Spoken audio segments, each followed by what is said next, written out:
Hello student, good morning. आज की हमारा सेशन इंटरनेशनल ट्रेड और फाइनेंस में रहेगा कि what is the need, necessity and causes of international trade. अंतर्राष्ट्रीय व्यापार की आवश्यकता क्यों होती है? आज विश्व का प्रत्येक देश प्रत्यक्ष या अप्रत्यक्ष रूप से अंतर्राष्ट्रीय व्यापार में शामिल है। तो अंतर्राष्ट्रीय व्यापार करने की आवश्यकता क्या है, किस कारण से अंतर्राष्ट्रीय व्यापार किया जाता है, वो आज हम डिस्कस करेंगे। अंतर्राष्ट्रीय व्यापार की आवश्यकता को 4 भागों में बांटा जा सकता है। फर्स्ट इज़ जोग्राफिकल नीड, यानी कि भौगोलिक आवश्यकता। सेकंड इज़ इकोनॉमिक नीड, यानी कि आर्थिक आवश्यकता। थर्ड इज़ पॉलिटिकल नीड, यानी कि राजनीतिक आवश्यकता। And fourth is social need, यानी कि सामाजिक आवश्यकता। अब हम इसे विस्तार से समझेंगे। पहला हम डिस्कस करेंगे जोग्राफिकल नीड, यानी कि भौगोलिक आवश्यकता। उसमें पहला पॉइंट है जोग्राफिकल लोकेशन, यानी कि भौगोलिक स्थिति। जोग्राफिकल लोकेशन एक बहुत ही इम्पॉर्टेंट पॉइंट है, फैक्टर है, जो कि अंतर्राष्ट्रीय व्यापार को आवश्यक बनाता है। हर एक देश की भौगोलिक स्थिति अलग अलग होती है और बहुत से देशों की भौगोलिक स्थिति ऐसी होती है कि वह स्वतः ही अंतर्राष्ट्रीय व्यापार में शामिल हो जाते हैं, यानी कि उनकी भौगोलिक स्थिति अंतर्राष्ट्रीय व्यापार करने के लिए अनुकूल होती है। वह ऐसे व्यापारिक मार्गों पर स्थित होते हैं कि वह स्वतः ही अंतर्राष्ट्रीय व्यापार में शामिल हो जाते हैं।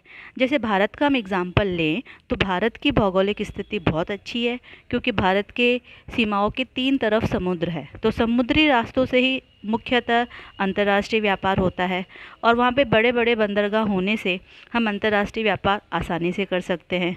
इसके साथ ही दूसरे देशों को भी हम बंदरगाहों की सुविधा देकर अंतर्राष्ट्रीय व्यापार में शामिल होते हैं।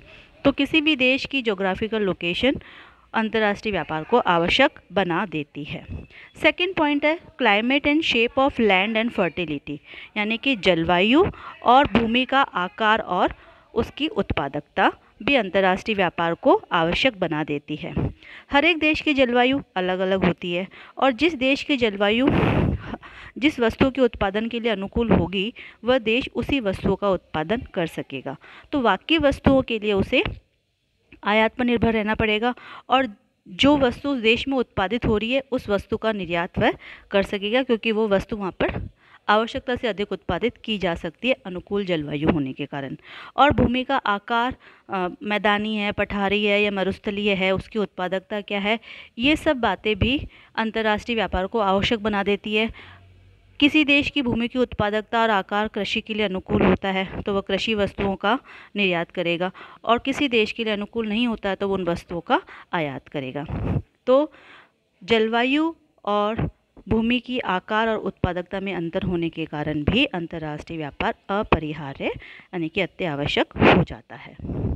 Third point is unequal distribution of natural resources, प्राकृतिक संसाधनों का असमान वितरण। नेचुरल रिसोर्सेज हर एक देश में अलग अलग होते हैं, जिसमें वन संपदा है, खनिज संपदा है आदि। किन्हीं देशों में प्राकृतिक संसाधन बहुतायत होते हैं और किन्हीं देशों में बहुत कम। तो जहाँ प्राकृतिक संसाधन ज़्यादा होते हैं वहाँ वस्तुओं का उत्पादन ज़्यादा होगा और इस स्थिति में वह देश वस्तुओं का निर्यात करने की स्थिति में होगा और निर्यात करके वह लाभ कमा सकता है। और जिन देशों में प्राकृतिक संसाधन कम है वह अपनी आवश्यकताओं की वस्तुओं का आयात करके अपनी आवश्यकताओं को पूरा कर सकते हैं। इस प्रकार प्राकृतिक संसाधनों की उपलब्धता में अंतर होने के कारण अंतर्राष्ट्रीय व्यापार होता है। नेक्स्ट है नेचुरल कैलामिटीज़, यानी कि प्राकृतिक आपदाएं। भौगोलिक स्थिति किसी किसी देशों की ऐसी होती है कि वहाँ पे प्राकृतिक आपदाएं जैसे बाढ़ है, भूकंप है, अकाल है, अतिवृष्टि है, अनावृष्टि है, सुनामी है, ये होते हैं। तो इन आपदाओं से निपटने के लिए आर्थिक सहायता की आवश्यकता होती है, जिसके लिए हमें विदेशों से सहायता लेनी पड़ती है, अंतर्राष्ट्रीय व्यापार की आवश्यकता होती है। और अपनी आवश्यकता की वस्तुएं विपदा के समय में खाद्यान्न है या औषधियाँ हैं या और कुछ उपकरण हैं, तो उन सब के लिए हमें अंतर्राष्ट्रीय व्यापार की आवश्यकता होती है। तो all these are the geographical need of international trade. Next है इकोनॉमिक नीड, आर्थिक आवश्यकताओं के कारण भी इंटरनेशनल ट्रेड अंतर्राष्ट्रीय व्यापार होता है। उसमें पहला है desire for a balance and effective development. हर एक देश चाहता है कि उसका संतुलित विकास हो, आर्थिक विकास अच्छा हो, देश में उपलब्ध संसाधनों का अनुकूलतम उपयोग हो और नागरिकों का जीवन स्तर ऊंचा हो। तो आर्थिक विकास को तेज करने के लिए उन्हें दूसरे देशों से मशीनों और तकनीकों का आयात करना पड़ता है और विदेशों से किए गए आयातों तथा ऋणों के भुगतान के लिए उन्हें अपने यहाँ पे उत्पादित, चाहे वो कृषि वस्तुएं या और दूसरी वस्तुएं, उनका निर्यात करना पड़ता है। तो इस तरह संतुलित और प्रभावी विकास की इच्छा को पूरी करने के लिए अंतर्राष्ट्रीय व्यापार ज़रूरी हो जाता है। सेकेंड है to fulfil the fundamental necessities of the masses. जनता की मुख्य मूलभूत आवश्यकता की वस्तुओं को पूरा करने के लिए अंतर्राष्ट्रीय व्यापार आवश्यक हो जाता है। अगर किसी देश में मूलभूत आवश्यकता की वस्तुएं उत्पादित नहीं हो रही है या वो उत्पादित करने में असमर्थ है, चाहे वो दवाइयाँ हैं या खाद्यान्न है या अन्य आवश्यकता है, तो उन आवश्यकताओं को पूरा करने के लिए आयात करना अपरिहार्य हो जाता है, अंतर्राष्ट्रीय व्यापार जरूरी हो जाता है।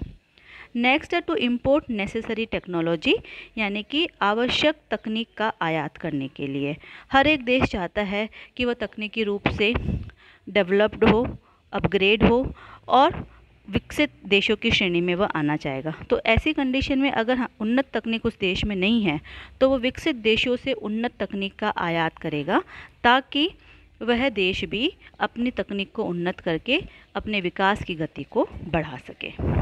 नेक्स्ट है to accumulating foreign exchange reserve, यानी कि विदेशी मुद्रा के भंडार को बढ़ाने के लिए अंतर्राष्ट्रीय व्यापार किया जाता है। हमें पता है कि अगर हमें किसी भी देश से किसी भी वस्तु या सेवा का आयात करना है तो हमारी सबसे बड़ी आवश्यकता होगी विदेशी मुद्रा, फॉरेन एक्सचेंज। तो विदेशी मुद्रा अंतर्राष्ट्रीय व्यापार के बिना पॉसिबल नहीं है कि जब तक आप वस्तुओं का निर्यात नहीं करेंगे विदेशी मुद्रा का अर्जन नहीं होगा। तो निर्यात वस्तुओं और सेवाओं का करके विदेशी मुद्रा के भंडार को बढ़ाने के लिए अंतर्राष्ट्रीय व्यापार अत्यंत आवश्यक है। नेक्स्ट पॉइंट है to take the advantage of comparative cost advantage, यानी कि तुलनात्मक लागत का लाभ लेने के लिए। तुलनात्मक लागत को हमने पहले भी डिस्कस किया है कि अगर दो देश मान लो समान वस्तुएं उत्पादित कर सकते हैं लेकिन एक देश दूसरे देश की तुलना में सस्ती उत्पादित करता है तो दोनों देशों के लिए ये लाभदायक रहेगा कि जो देश उस वस्तु का सस्ता उत्पादन कर रहा है वह दूसरा देश उस वस्तु को स्वयं के देश में उत्पादित करने की बजाय उस देश से आयात कर ले, तो दोनों ही देशों के लिए फ़ायदा होगा। तो जो देश कंपैरेटिवली सस्ता उत्पादन कर रहा है दूसरे देश की तुलना में तो वो निर्यात करके लाभ कमाएगा और दूसरा देश उस वस्तु को आयात करके लाभ कमाएगा। इस तरीके से तुलनात्मक लागत के सिद्धांत का लाभ लेने के लिए अंतर्राष्ट्रीय व्यापार अत्यंत आवश्यक है। Next to take the benefit of international division of labour and specialisation, यानी कि श्रम विभाजन और विशेषज्ञता का लाभ लेने के लिए अंतर्राष्ट्रीय व्यापार किया जाता है। कि हमें पता है कि हर एक देश किसी न किसी वस्तु या सेवा के उत्पादन में विशेषज्ञता हासिल कर लेता है। उसका कोई भी कारण हो सकता है कि वहाँ के मानवीय संसाधन वस्तुओं का उत्पादन करने में स्पेशलिस्ट हैं, तो उससे क्या होता है कि उस वस्तु के उत्पादन की लागत कम आती है, उसकी क्वालिटी अच्छी रहती है, उसके उत्पादन में समय कम लगता है, रिसोर्सेज का वेस्टेज कम होता है। तो ऐसी कंडीशन का लाभ लेने के लिए उन वस्तु का निर्यात वो देश कर सकता है जिसमें वो स्पेशलिस्ट है और दूसरे देशों के लिए भी ये फ़ायदेमंद रहेगा कि वो उस वस्तु का उत्पादन करने की बजाय दूसरे देशों से वो आयात कर ले। तो डिवीज़न ऑफ लेबर और स्पेशलाइजेशन का लाभ लेने के लिए भी अंतर्राष्ट्रीय व्यापार ज़रूरी होता है। इकोनॉमिक नीड्स के बाद अब हमारा टॉपिक है पॉलिटिकल नीड, यानी कि राजनीतिक आवश्यकता। उसमें पहला desire to develop strong political relation, यानी कि मजबूत राजनीतिक संबंध विकसित करने के उद्देश्य से की इच्छा से अंतर्राष्ट्रीय व्यापार किया जाता है। हमें पता है कि अगर हम किन्हीं देशों के साथ में अंतर्राष्ट्रीय व्यापार करेंगे तो वहाँ उस देश के साथ हमारे राजनीतिक संबंध भी बहुत मजबूत और मधुर होंगे। तो हमें मजबूत और मधुर राजनीतिक संबंधों के लिए भी अंतर्राष्ट्रीय व्यापार की आवश्यकता होती है। सेकेंड है फॉर पॉलिटिकल स्टेबिलिटी, यानी कि राजनीतिक स्थिरता के लिए। राजनीतिक स्थिरता से तात्पर्य है कि भाई वह देश बाह्य आक्रमणों से सुरक्षित है और आंतरिक रूप से भी पॉलिटिकली राजनीतिक रूप से बार बार सरकारों में परिवर्तन नहीं होगा।